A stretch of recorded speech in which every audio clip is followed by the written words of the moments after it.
Welcome to the Marvel Alliance podcast, where we cover anything and everything to do with the Marvel Universe. From the comics, TV, and movies, we will go from the Mojoverse to Earth 616 to the blue area of the moon in order to bring the Marvel Universe right to you. I am the Uncanny Chris. I'm your friendly neighborhood Brent. I don't have anything this time. Ugh, even when you plan on coming on the show, you won't have anything. I had that good Dune one a couple weeks ago. Come on, You did. I'm still trying to ride those coattails. No, you don't get to ride any coattails. No. Alliance Assemble. Assemble. All right, volume 70. And yes, as you hear, Mr. Hines has returned. His homework is done, ladies and gentlemen. He has earned the right to come on the show. Yeah, a little bit. Although I've just given a new stats assignment today, so whatever. You have a day off. Here. You have a day off. We've heard you talk about this day off. I will be here for the finale. Don't you worry about that. But this episode I could not miss this, and I'm so glad we have a holiday tomorrow to have, so I can talk about this as long as we need to talk about it. So, all right. So let's get these network plugs out of the way with a couple of changes and some new stuff going on the GUA. So again, we are part of the Geek Ultimate Alliance Network with 8 shows coming at you. I think we can now say by the end of next week, 7 days a week.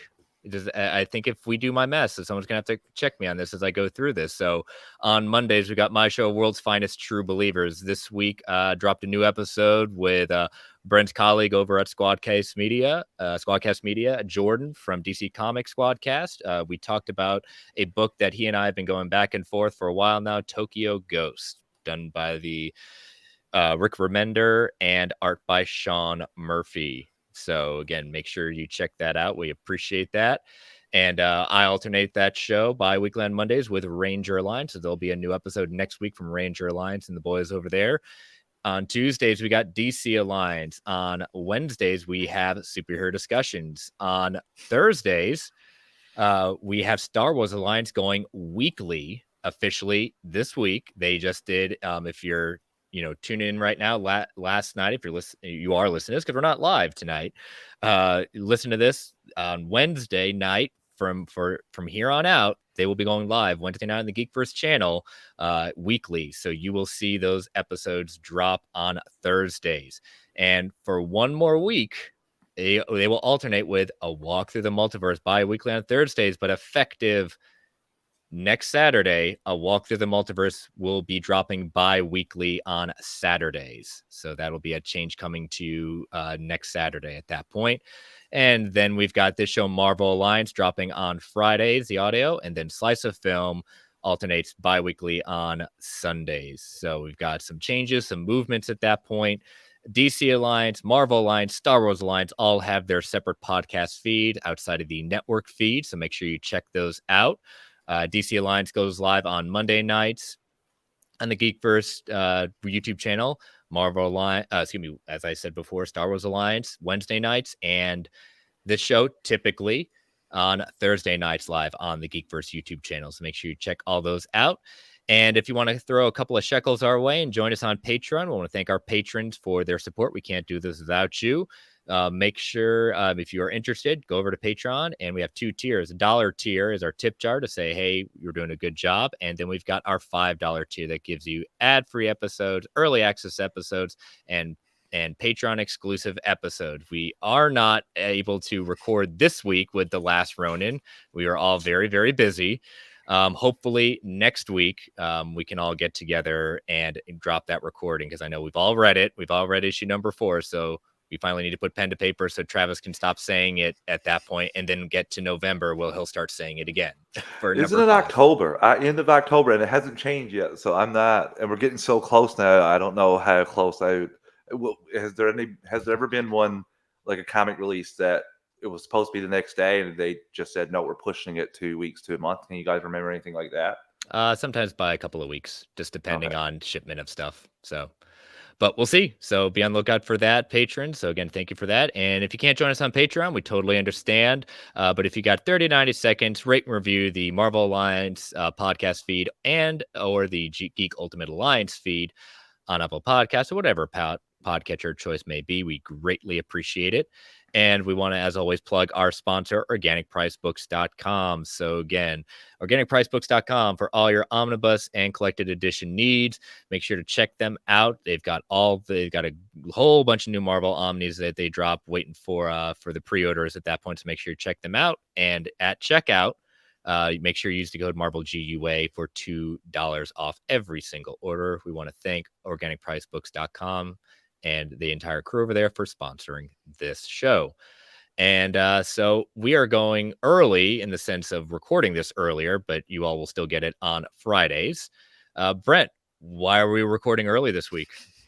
Because we got a Marvel movie to review this week. Venom: Let There Be Carnage. Venom. It's gonna be a review, and we're gonna see how it shakes out. Honestly, I'm kind of excited to see it. Kind of maybe from that train wreck standpoint, we'll find out. I don't know. Maybe it's going to be awesome. But regardless, I am excited to see it. Yep, you all will be live on Friday night at 9:10 on the Geekverse feed. So A reminder to our listeners, I unfortunately will not be joining you. I will be in Disney World leaving on Friday, so we'll already be down there. So I might drop into the chat. The kids will already be in bed. Aaron might already be in bed at that point, so I might join the chat for a little bit. And there you go. And so, but if not, as we said, next week, barring any major traffic at that point, I will be back on time to give you my high-level thoughts on Venom. And let's see if this post-credits scene that people keep on buzzing about, is it everything the hype that they're making it out to be? That's the only thing I'm excited for. That's half the reason I'm going to the movie. Isn't that sad? A little bit. It was just okay. The first one, I could care less. It was okay. I didn't think we'd get a sequel, so just gonna ride this Sony train until it inevitably, obviously, comes to a screeching halt. And it might, but I think it'll do well. I'm predicting a third one, regardless of critics' appeal on this one. So, but we will see. But yeah, check them out on Friday night. So that will drop on the audio feeds on Saturday morning. So that'll be a good thing. And then we will be back to our regularly scheduled time, regular live time next Thursday night to review and break down the news of What If, the season finale. So a lot of good stuff going on. All right. So the penultimate episode of season 1 of What If Ultron had won. So I already have a problem with it. I already have a problem with this episode. Right there, the title. What if Ultron won? How do they not call it something like What If Ultron achieved his vision? Absolutely that's ludicrous. Good. Absolutely ludicrous. You win. I mean, to be fair, it's not. Other people were saying it too, but it's like how just right away. I'm like, come on, guys. We're starting out. That's strike one. I mean, that's probably the only strike we're going to get because it was a really good episode. What are your other strikes? That was that. I'm like, we're just out of the gate. I'm like, I mean, it's just the title, but still, I'm like, you know me. I enjoy puns. I enjoy wordplay, and they just let it go. You know what? Mr. Rooney would be very proud. Very, very proud. I haven't talked to him about it, but I guarantee he would feel the same way. He will be tweeting at you and DMing you once he hears this episode on Friday. That's a fact. Probably. So, well, Brent, since you started off, besides the title, high-level non-spoiler thoughts. Really, honestly, my only real nitpick for the episode is probably the voice of Ultron himself, Ross Marquand. He did an okay job, but it did take me some getting used to. And as I've seen people point out, he voiced Ultron in the I already forgot what it was called, but the VR experience. That they did, which I was lucky enough to go to a couple years ago. I remember that. And it like there, like you wouldn't even notice. So it's like he was capable. Like they clearly were doing a choice, and maybe it was a combination because they're like, well, his voice should be different because it's Vision's body and Ultron's body, whatever. Really, that's my only real complaint is his voice just didn't quite work for me. Other than that, I thought the rest of the voice cast did a great job. I thought the action was absolutely incredible. There were several just great action sequences throughout the whole episode. I really enjoyed it, and it ended on quite the cliffhanger. And what feels like for the very first time in this series, we're actually going to follow up the cliffhanger because technically even with last week's cliffhanger, we really haven't picked up where it left off on any of them yet. I've got a hot take. I think you're going to get a lot of callbacks to other ones we've left hanging. Oh, I think we're going to visit back into with those. Absolutely. It's just, I mean, Captain Carter was a cliffhanger with, showing up in modern day and what would have been Project Pegasus in the Avengers movie.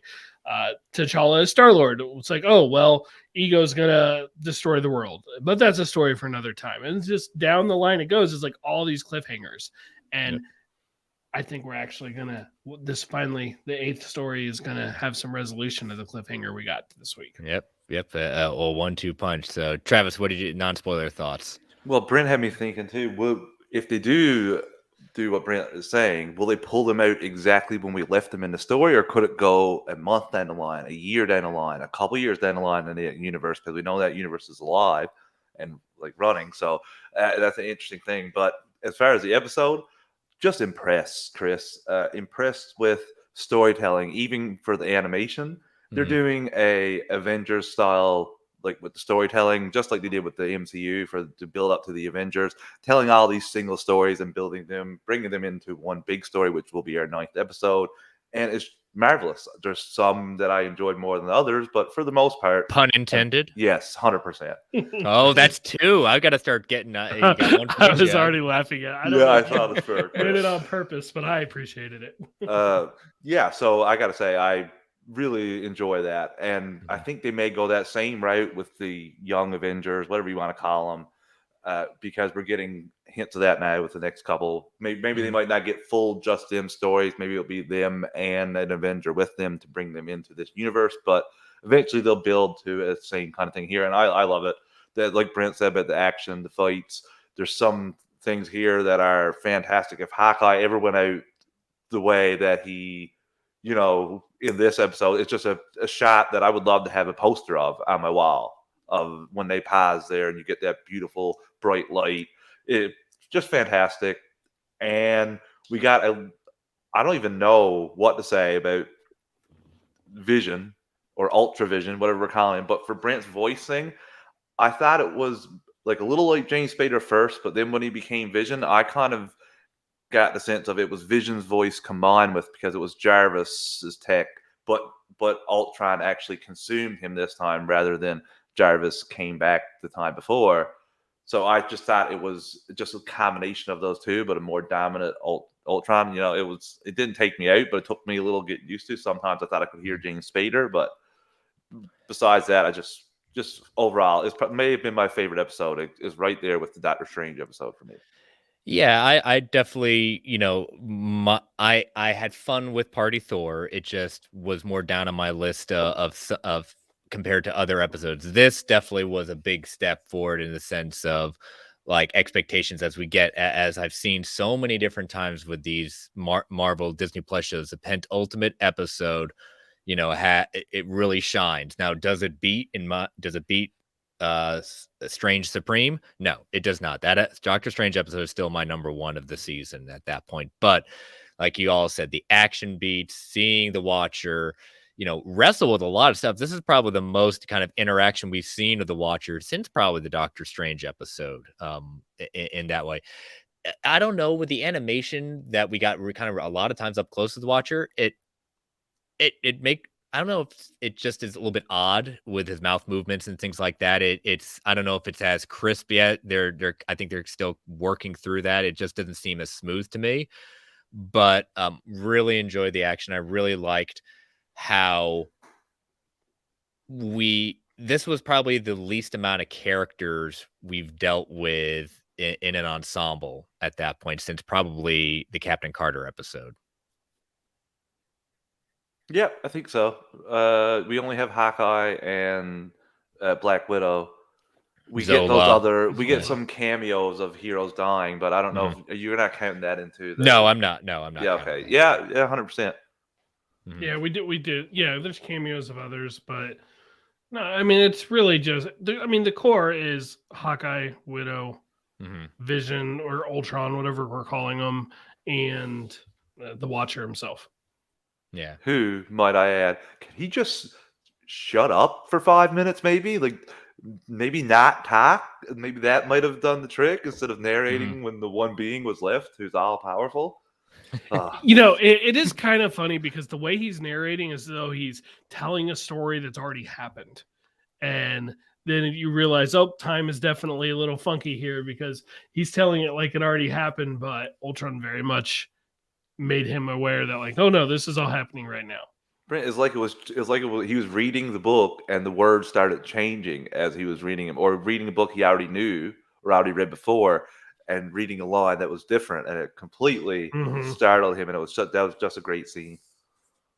Yeah, well, the voice, I know you both said, one not being James Spader. I would have thought it would have been an interesting choice to bring in Paul Bettany and do kind of an alteration of his voice. That would have been interesting to see if they wanted to try that instead of trying to do an imitation of James Spader. That would have been interesting, and we know Paul Bettany has done other ones. Yeah. I just don't know if this was a full-on take of James Spader, or maybe like he was directed to try to do a combination of the two, because that's kind of what I saw. His cadence was very much kind of like what Spader did in Ultron, including how the script was written and him having trouble talking about children. Which would make sense because he's the dominant personality. Well, he's trying to be Tony. He's Tony's son. Excuse me, Tony and Bruce's son. Yeah. So, but all right. So let's get into some of our spoilers at this point. One thing I want to point out is the fact that the movie Age of Ultron, that takes from the comic in name only. This one episode had more to do with the event comic Age of Ultron than the movie did. This definitely had a lot more callbacks in the sense of Ultron, quote unquote, succeeding in the comics. He goes to the future and then uses the past of Vision's body as a conduit at that point to ensure his success in the future, and involves Wolverine and the Invisible Woman going through time, jumping through the multiverse to try to stop this, and kind of making so many different big mistakes during that time. So this is your true kind of their tip of the hat of adapting Age of Ultron, because that movie, it has Ultron. That's where it stops. So, but I did like seeing that at that point. And that's one of the first things I wanted to call out with that. But what did you kind of think of how it starts off by Watcher even saying, like, this is, what did he say? Like, this was the most, this was the saddest, like, event, saddest multiverse he's kind of had to oversee and watch? Yeah, it's hard for me to, I don't know. That's hard for me to say because I feel like even though the universe was destroyed by Ultron, like his universe, he also watched like what Doctor Strange went through in episode 4. So the saddest, I mean, sure, I guess it's in the ballpark. Maybe I'm splitting hairs, but maybe just for whatever reason, this one hit with him more, I guess. Yeah. Which Brent brings up a good point, because wouldn't Doctor Strange being alone be more maddening than Ultron the robot being alone? But like, not considering what's going to happen after that, him breaking through the multiverse, because obviously the Watcher does not think that's possible. But just that alone is kind of odd. But I love how they open up with the just flat out right into the story, which is something I really enjoy. Yeah. We've got like Hawkeye with a mechanical arm, not necessarily a vibranium arm like Winter Soldier Bucky. But I want to know where he got that invisible cloak, and I love that the Mohawk's back. Oh, he got it from Harry Potter, obviously. At Hogwarts. I mean, I'll take your word for it. No knowledge of that whatsoever. And he got the he got the arm from Green Arrow from the Arrow show. Of course, since he's crossing multiverses, why not? Bring on DC. I really would like to know. It's like what's with the Winter Soldier arm there? As Deadpool put it. Why do you have that? Discount Home Depot. Winter Soldier arm.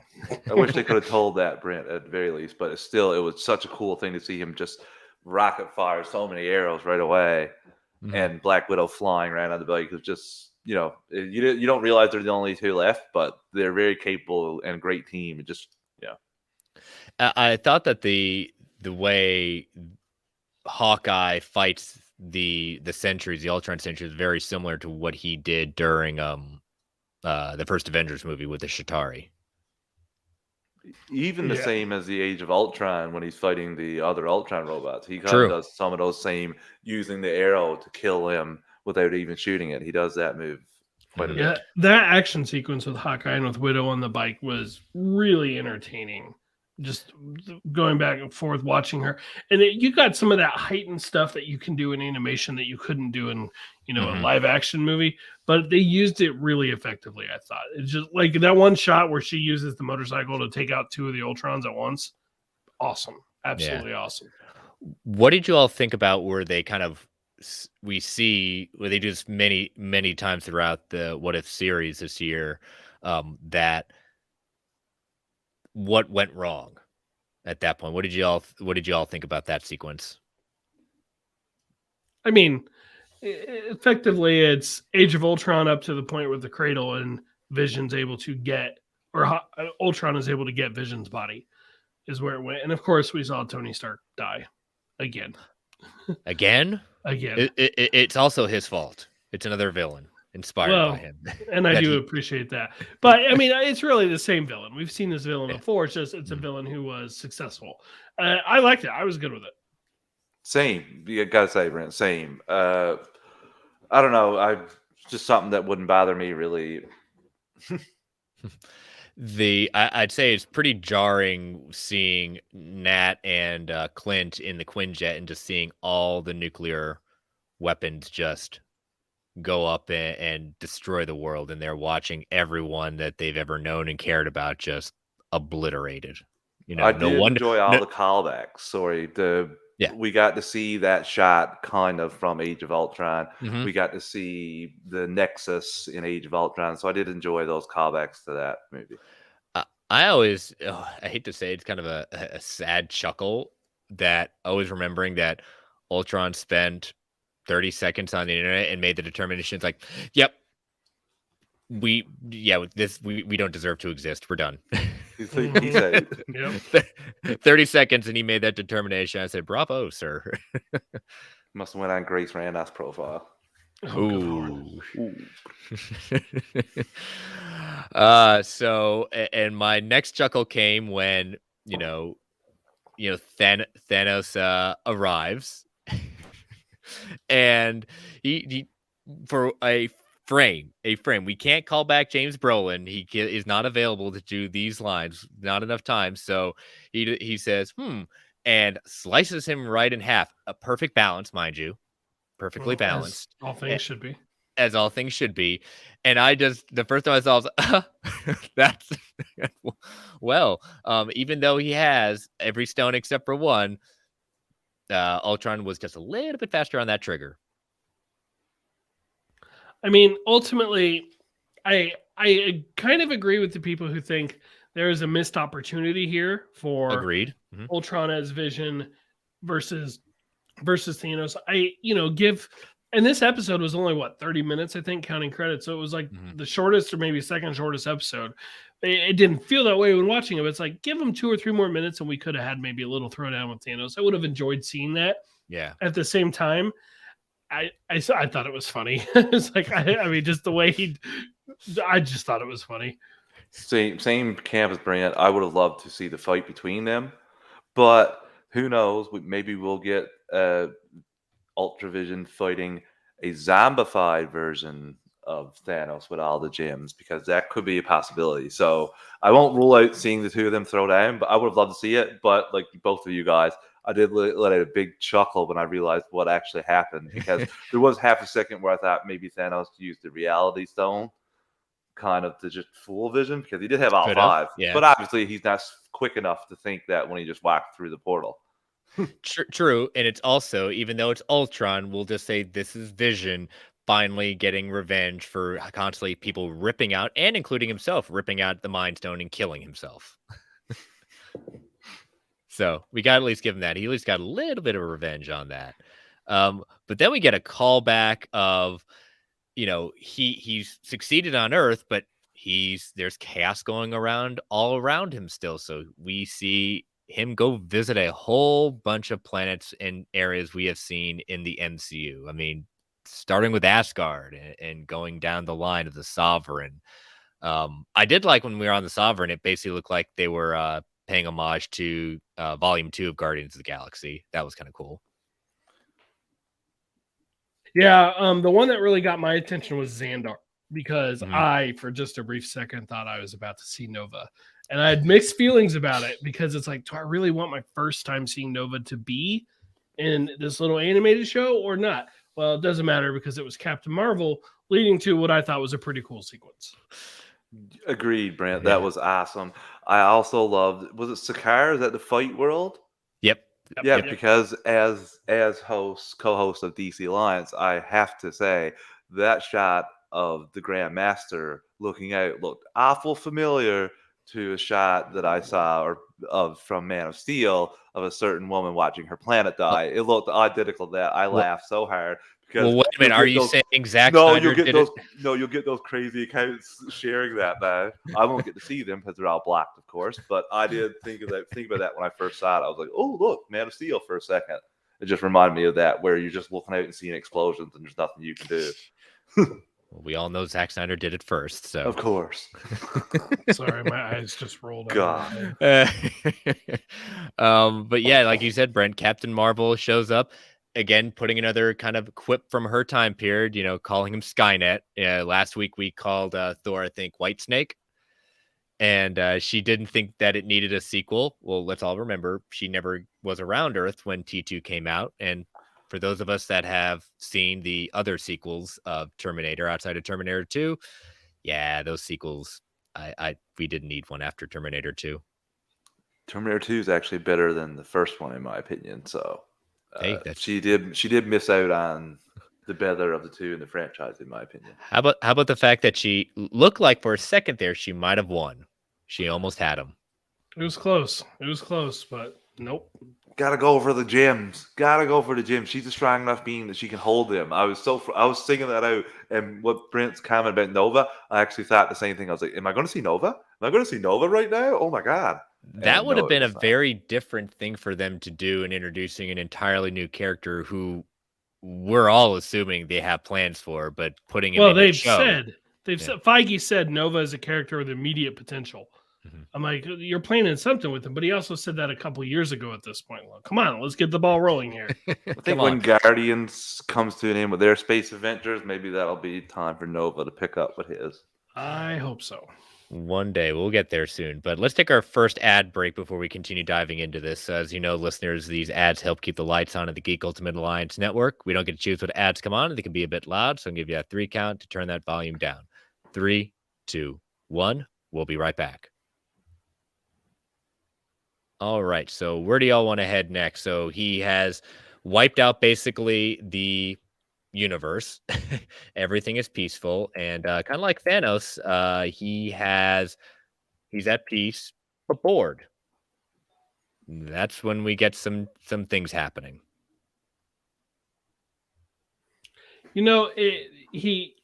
He's just kind of chilling, sitting there, and then he realizes the Watcher is there, creeping on him, as he would later say. The Watcher is there watching, and he goes to pay him a visit. And the fight that these two had, I thought was incredible. Now I gotta call out one thing in it, but just because I couldn't help but laugh at it. But overall, I thought this fight was amazing. What did you guys think? 100% agreement with you, Brent. And when he said that joke to him about creeping, I could feel Tony Stark. I could feel Tony coming out of him there with that little backhanded comment. I loved it. I loved the back and forth, the showing of the power levels that just like kept rising and rising. We had a point where the Ultravision turned Galactus and ate an entire universe. That was so cool. That was done how they did it, what it looks like. That is done very much on purpose. Everyone's talking about the Galactus homage there, which I'm sure that's exactly what it is. I first thought of Krona from the Green Lantern Guardians with the hand holding the universe in his hand. Like, that's what I thought of at first. But no, the Galactus one makes more sense. So I'm sure that's what it is. It was just interesting just how, because we've seen, Strange Supreme be the first one kind of recognize him at that point, and then Ultron is like realizing, oh my gosh, my job's not done. I can keep on doing this forever. And like you said, the fight is epic in the sense of going through multiverse after multiverse. Just in Times Square, you see Steve Rogers being sworn in as president of the United States in this fight. Like every time he punches, you go from Times Square to Wakanda to a bunch of Skrulls, and I don't know. It got to the point where I like how Uatu, the Watcher, just like, okay, I'm done taking this here. I'm getting armored up, and we're gonna f some stuff up. Yeah, I'm definitely with you on that one. This armor look for the Watcher, it's different. Like, I don't remember seeing something like that in the comics. I'm not saying it's never happened. I just don't remember seeing it off the top of my head. But I really like the look for it, and I did kind of think this would look pretty cool in live action. This would look pretty good. I'd like to see it. So with the kind of fight kind of going on in the background around the same time, this was interesting putting that kind of high action sequence to some of the downtime we get with Clint and Nat going through in Russia trying to find something to defeat Ultron with. And this is kind of before the fight. Would you like the Guardian Red Guardian shield was found? Yes, that was a nice touch. Which later she was a total poser with. Yes. Yep. Of Total course, poser. that's her classic move.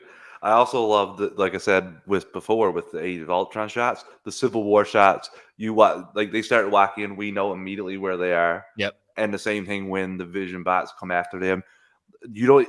I love that about the MCU. You don't even need to say it in animation, and we know what a falling apart stairwell that's going up around where that's from. That immediately gives me like Iron Man versus Captain America and Winter Soldier vibes there. I love that kind of stuff.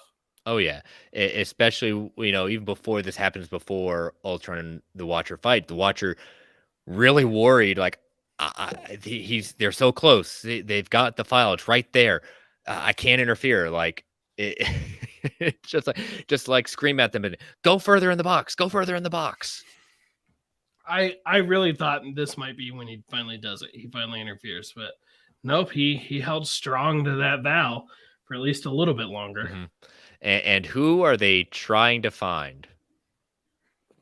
Arnim Zola. And what I thought was a really interesting idea of a way to bring him back. So this is not the Zola from Winter Soldier. It's a copy. They just made a copy. And I really thought that was a clever idea. And I liked where they had it. It was in basically that final base or facility where the final battle of Captain America Civil War took place. I really thought that was a nice touch. And this also gave me a lot of questions going forward. Could we ever see the return of him, maybe in a kind of like Krang type body? I've seen him in comics with that as well. Maybe him doing the Futurama type head in a jar with a screen, something. Could we get him coming back as a villain at any time? Because this is MCU type stuff here, so it stands to reason that there could be another area that he is in, like on our MCU world. I've been in favor of Red Skull coming back. I've been in favor of Arnim Zola coming back. I think those are characters that we can continue to use, especially Red Skull. There is so much more potential with Red Skull than has been used. But I like it how, again, this is another pull from the Age of Ultron story where Wolverine is traveling through the past to convince Hank Pym to put a virus in Ultron, or in this case, Vision, to make sure that he is unable to be successful. So again, they're doing a much better job of tips of the hat to the source material.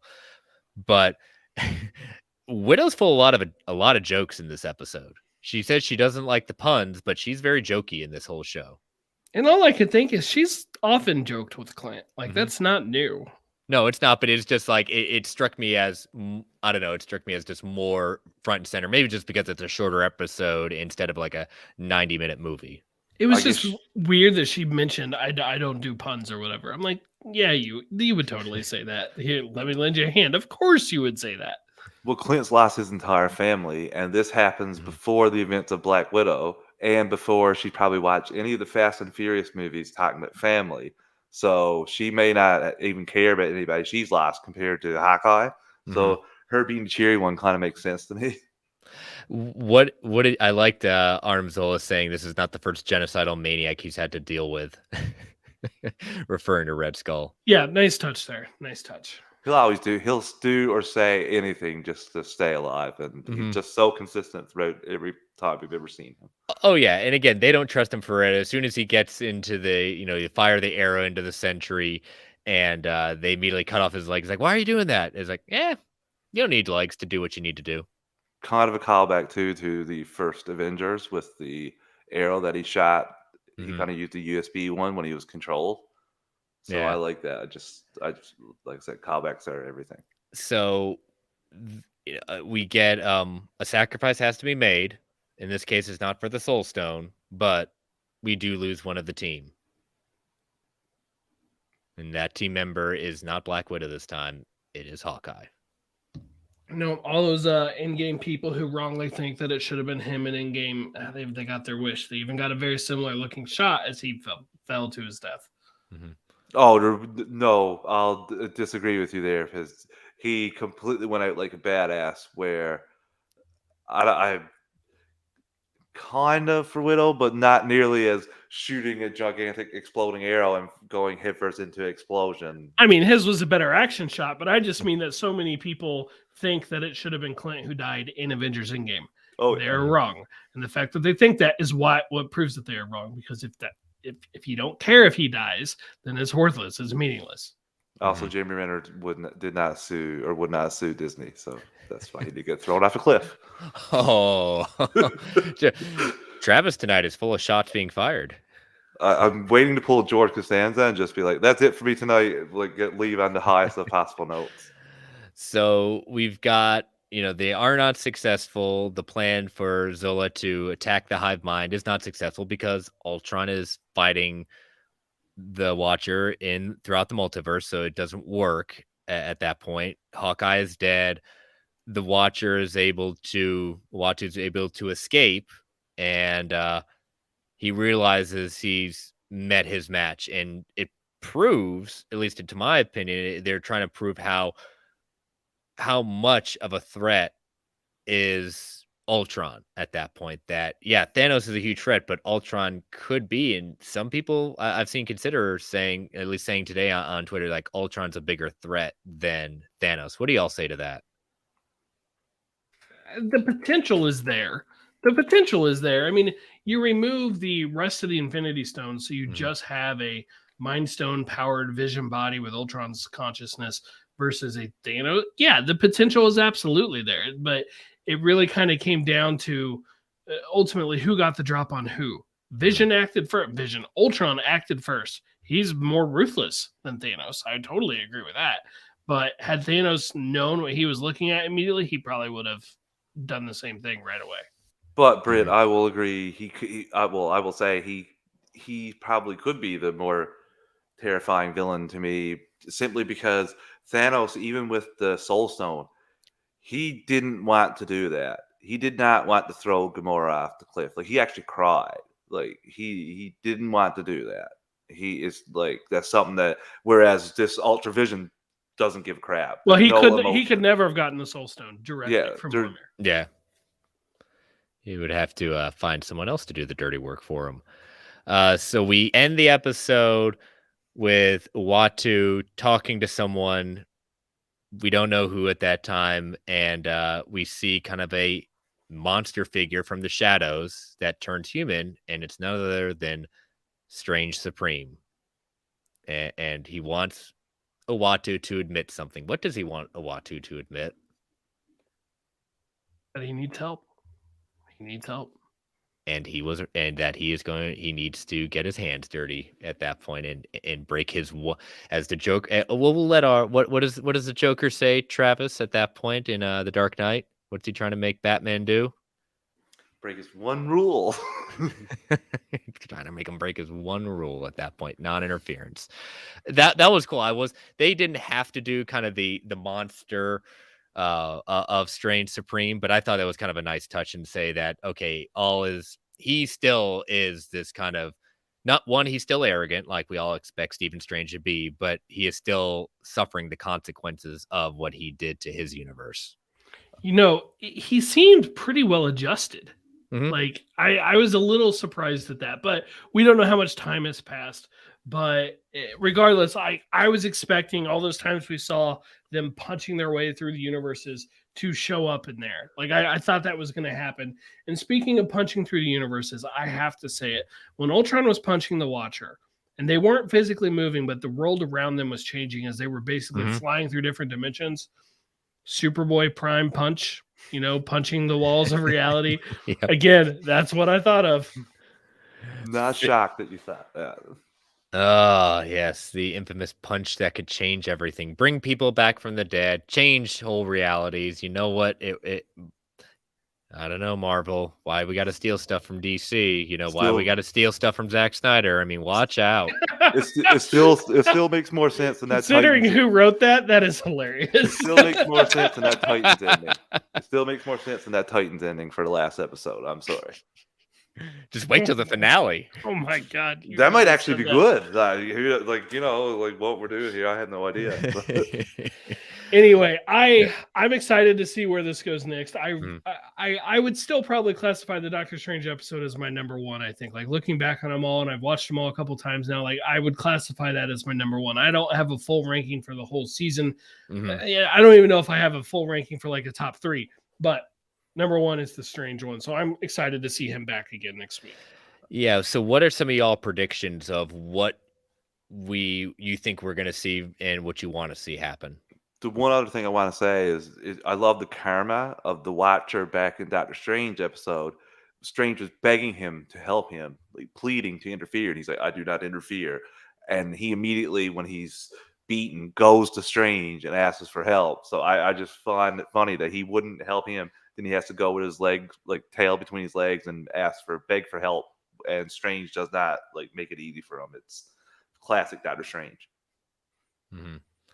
So what do you think? What do you want to see in the finale, Travis? A all-out Avenger style fight with Ultron robots, and I don't know if I'm very curious after going through all these universes, and if he comes back, will that Artem Zola shut him down? Will it be that easy? Will that work, or will they have to figure out another way to stop him? I'm curious, and will there be ramifications from that'll cause the storyline for season 2, or will there be some completely unknown big bad that we don't even know about? So I have a lot of questions, but this was such a great penultimate episode. What about you, Brent? What are you looking forward to? I want to see the team up of, the original trailers basically show this, like our Star-Lord, the Star-Lord, T'Challa as Star-Lord, and Captain Carter, and so on.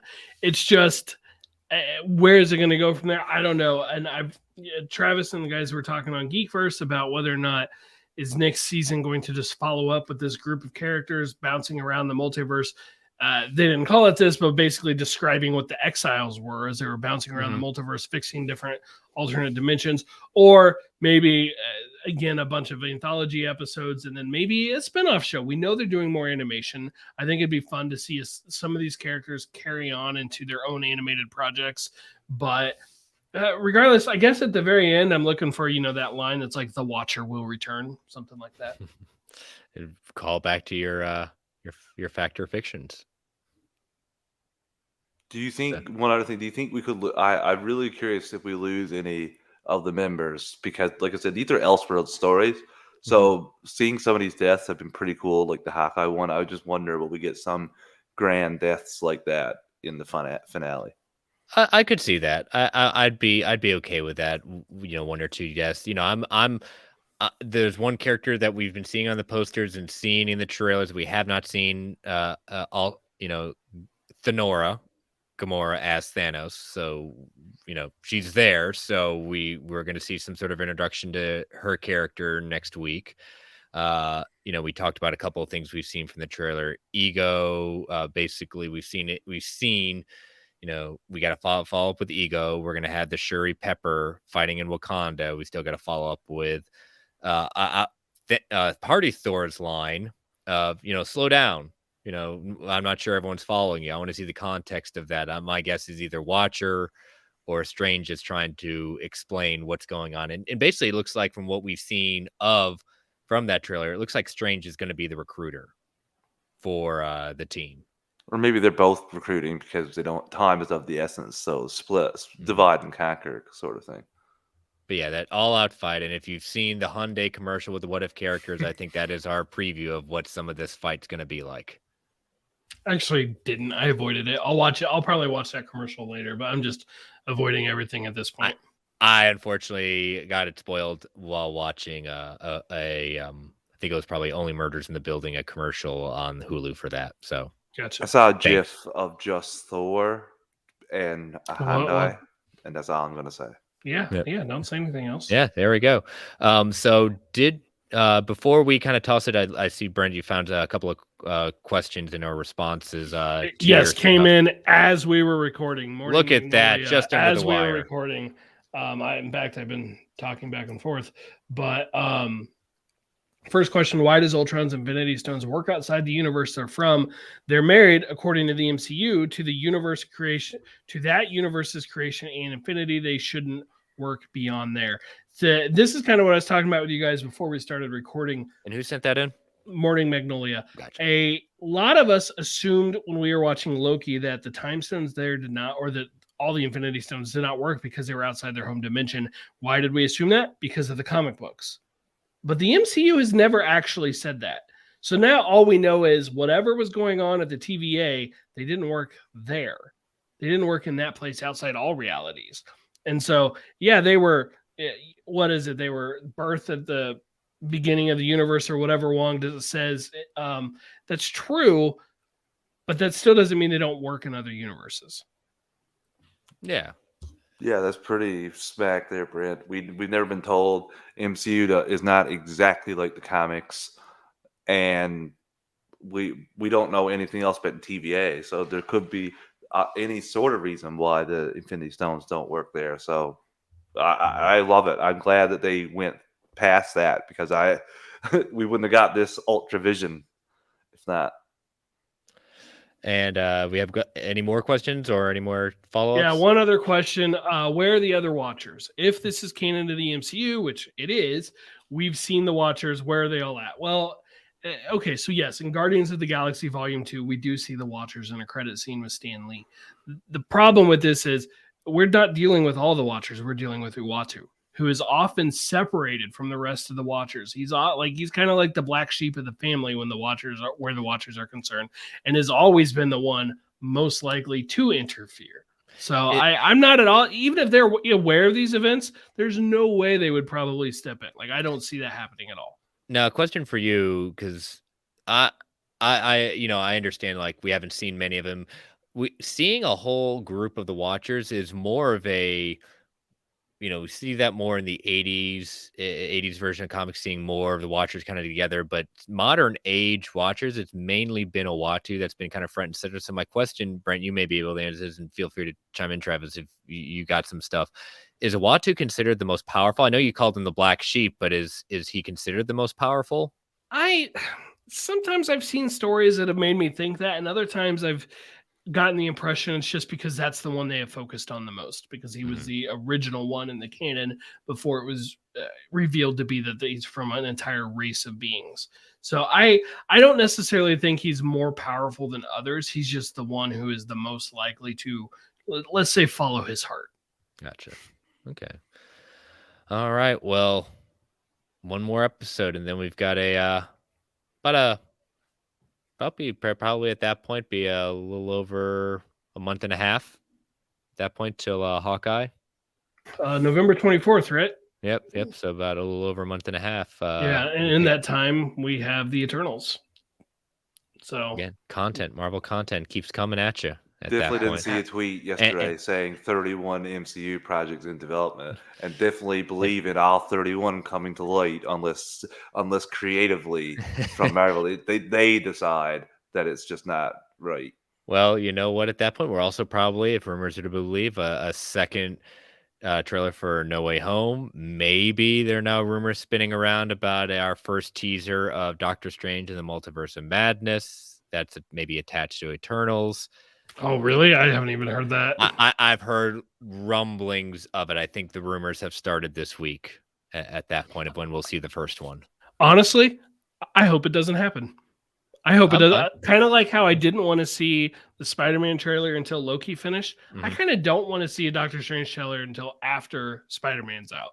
It would be okay because again that would we've seen where he's at. So what better way than to showcase it at that point? How far after WandaVision does Spider-Man No Way Home take place? Well, Far From Home takes place.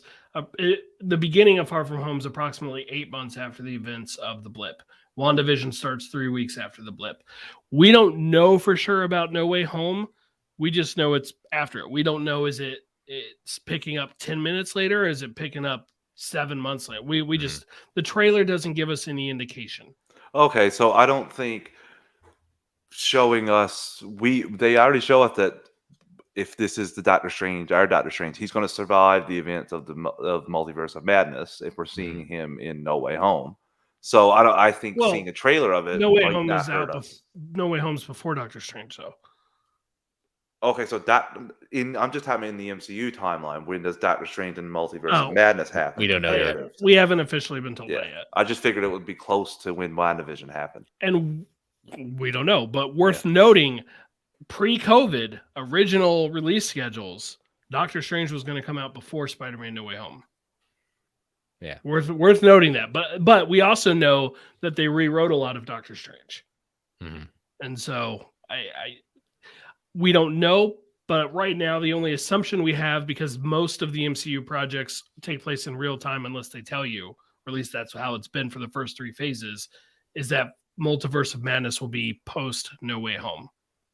Till we're told otherwise, that's the way I'm operating. Okay, well then they shouldn't show a trailer for it until after No Way Home if that's when it falls in the timeline.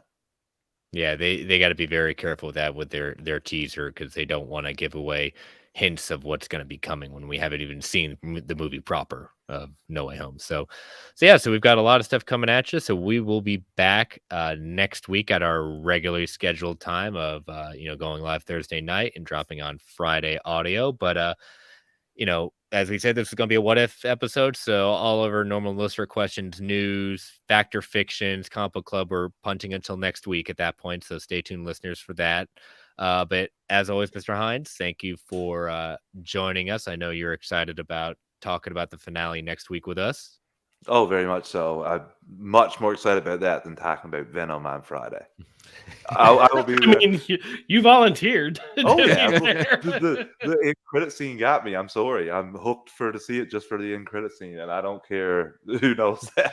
Yeah, that's okay. That's okay at that point. But I usually enjoy movies though, so I think I'll be pretty passive to this. Hey, if nothing else, we should get some cool Venom versus Carnage action. There you go. And that's what I'm excited to see on screen, just to get that fight on screen. The that's what I'm looking forward to. They look cool in the first Venom movie. Like the CGI, it looked like a lower budget movie, and maybe even it looked like an early 2000s movie, but they look cool. Like Venom, like every time Eddie became Venom, it looked cool. And so, if nothing else, we will get some cool visuals. And I'll get Eddie some Brock. Ridiculousness also, but we'll get cool visuals. And I'll get Eddie Brock after the end of the movie. I'll get Eddie Brock walking up the alley. A poster will fly by. He'll pick it up and it'll say "Wanted Tom Holland's for Spider-Man," and I'll be like, "Oh my god, yes! This changes everything." I'll tell you, you're right relevant now. You mean something." I have been convinced and I'm glad this episode comes out after I see the movie because no one can spoil me on it. I have been convinced for a long time that Tom Holland will appear in this movie or be directly referred to. I have been convinced for a long time of that case. Well before I ever joined Marvel Alliance or anything, well before Marvel Squadcast ever existed, I have been convinced of that. And right now, I would not go so far as to say I think it's impossible for Venom to appear in Spider-Man No Way Home. And you know what? We've got a certified in the waiting hashtag Brent told you so. I mean, Sony and Sony wants their movies propped up, and by hitching So to badly. the MCU's wagon, that will instantly elevate the Sony Spider-Man universe, whatever they're calling it this week. I can't remember anymore. That will instantly elevate it. So that's where I'm at with it. Yeah. I'm hoping I enjoyed the movie. I like Tom Hardy as Venom. My complaints have never been his performance. It's just been the movie around him. Hopefully this week will be this one will be a little better. We have 97 minutes, including all credits at that point. So I will I'm so short. so short at that point. I know your co-host, our buddy Ray on Fans and Flightcast will be very curious to see when you all do your review because I know he's big on the standard time of what meets it at that point. So I'm going to be very curious to see what he has to say about when he sees it, the runtime issue. But yeah, I'm seeing it 4:00 Thursday. I might be the first one to see it in GUA, so that'll be usually kind of the middle of the road. And Chet, no, you're seeing earlier for Newfoundland time, which is crazy made up time on an island. I'm seeing at 8:00 Central, so you guys are all going to be done, and I'm probably not going to be in the chat the rest of that afternoon until I've seen the movie. Oh, we're not going to put anything. All we'll do is what we normally do is saying I've seen Venom at that point, and we'll chat amongst ourselves privately until everyone's seen it. But there you go. But you know what? I'm excited to hear your all's review. I'll maybe there in a little bit of the chat, but I'll be excited to listen to it when y'all drop it. So good luck, my brothers, on that. And again, listeners, 9/10 Friday night on the Geekverse feed, they are going to be breaking down the good, the bad, and possibly some ugly with Venom Let There Be Carnage. So make sure you check that out. Travis, why don't you tell everyone I can follow you and plug your shows? You can find me on Twitter at Travis_156. You can drop me a line. We can chat about obviously DC, but Marvel too. I love everything. Host 2 shows for the network, DC Alliance, that I co-host with Clay, and we're gearing up for Fandom. The one day, every trailer, one day, so one episode to talk about it instead of multiple. I'm never going to stop complaining about that. And also superhero discussions. We're gearing up for Young Justice Season 4. All right. And Brent? Brent Thack Prime on Twitter. And the next episode of Fans Without Borders, we had to skip a week due to some real life stuff. But the next episode will be our Venom Let There Be Carnage review as well. And Ray, who enjoyed the first movie quite a bit more than I did back in 2018, whenever that first came out, I'll be very curious to hear what he thinks about it. Are you doing 2 Venom reviews in one weekend? No. Okay. There'll be a week in between them. Okay. Take with us. Now, my question to you, Brent, is this a movie that potentially will you see more than twice? Like, what are you thinking? Because I have tickets for one showing, and I will probably only get one showing before the Marvel Alliance review. Obviously, yeah. Whether or not I see it a second time before the fans review a week later will depend on what I think about that first viewing. I've said it's got Marvel attached to it. Marvel's in the thing. They've got my first ticket. That's not even what they're going for. They're trying to sell me on the second ticket. Yeah. We'll find out. How many times did you see the first movie? Once in theaters, but I bought it on iTunes. I've seen it multiple times since, including within the last 2 weeks or whatever. All right. Well, all right. Well, again, thank you, listeners, for joining us. Again, we want to thank our sponsor, OrganicPriceBooks.com. Again, use that code MarvelGUA at checkout for $2 off every single order. And again, you can follow me on Twitter at Chris Balgo. You can follow the show on Twitter at Marvel A Podcast. You can email the show at marvelalliancepodcast@gmail.com. You can follow the Geek Ultimate Alliance Network on Twitter at GUA Network. Feel free to tweet, email if you got fact or fictions, questions. When we drop our Venom review, definitely want to hear some comments for the show follow-up at that point.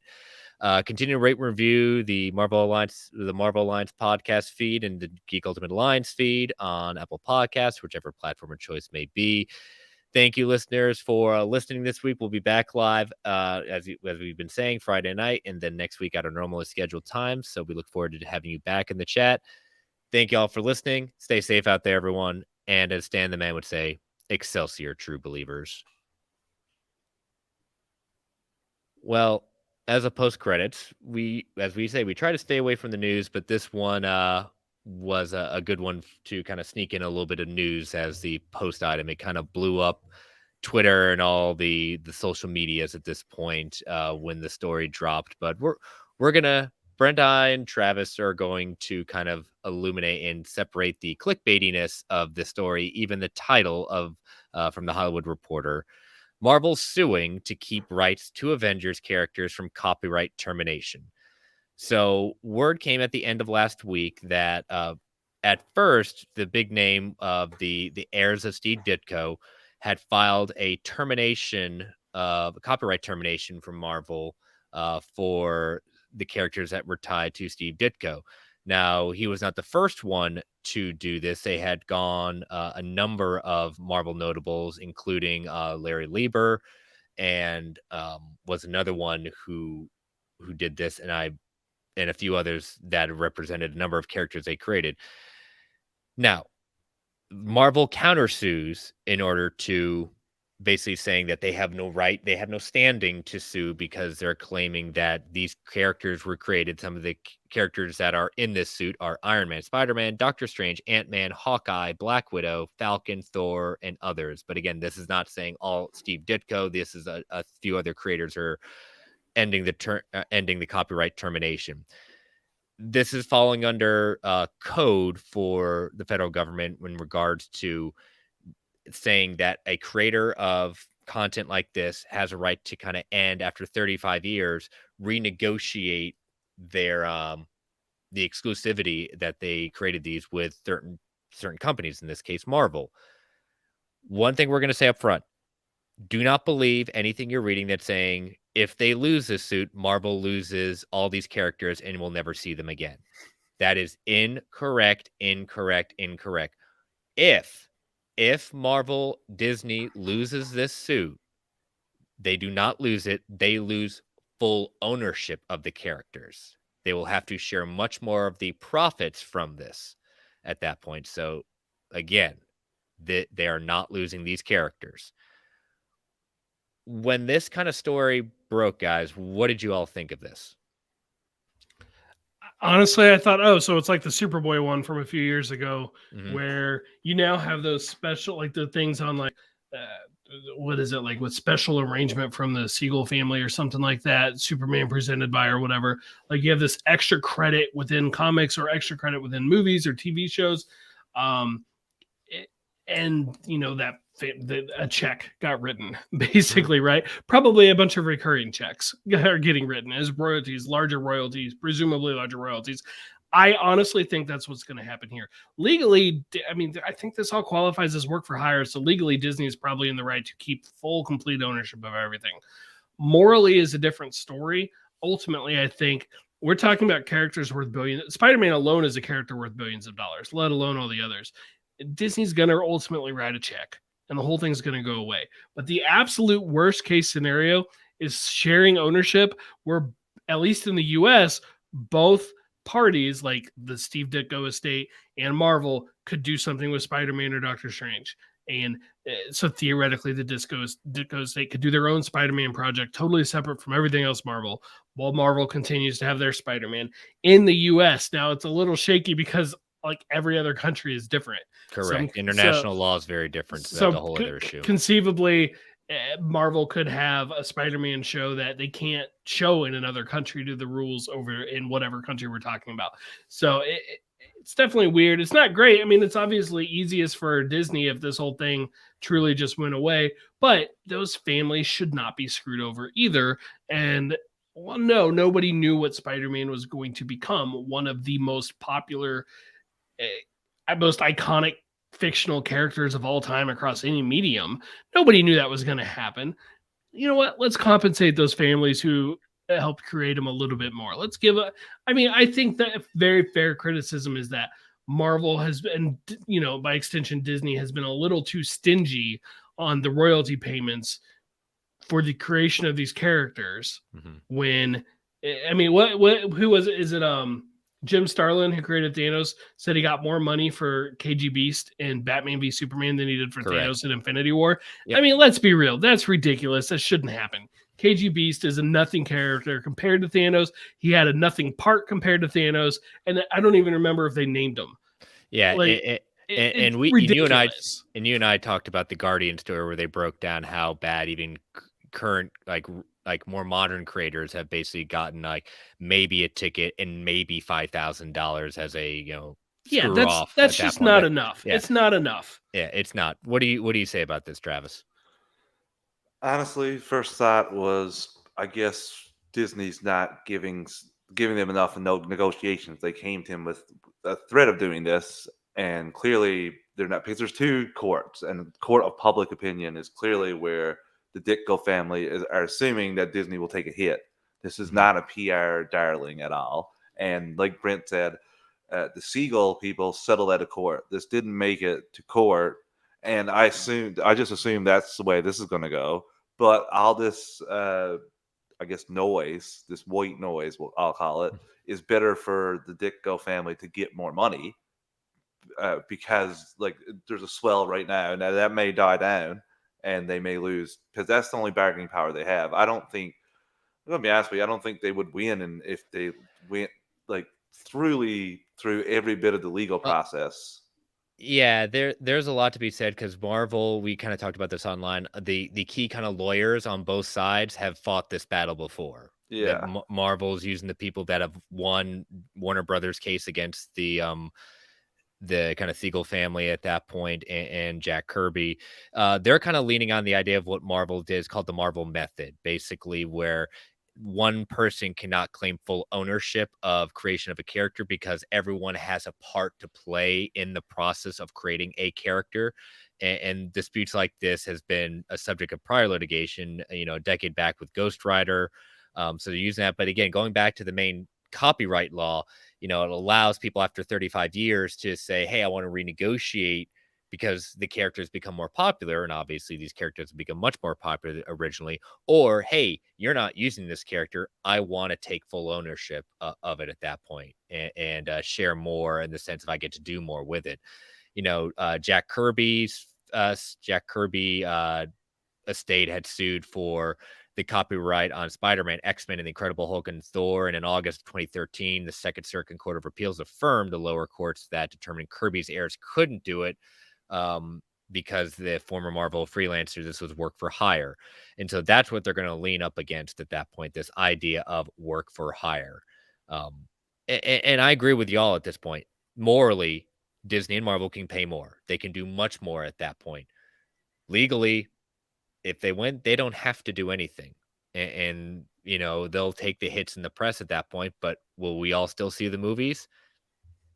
Yeah. I mean, it calls hypocrite and things like that, but the general audience will like saying, oh, they're not going to bat an eye on this, even if most of the general audience is probably not going to know about this or just read the clickbaity headlines. I don't even think that would make us hypocrites, because if people aren't going to see the movies and buying the Spider-Man products, the merchandise, the birthday plates, the watching the cartoons, the action figures, all that stuff that's licensed Spider-Man income, then it's worthless. It's worth it. So hopefully when all is said and done, Marvel still has 100% creative control. I don't want that to change, but I do want them to be writing a bigger check. I agree. To their creators. I think that it shouldn't get to this point for it to happen, but we're talking about business. We're talking about money. Of course it does.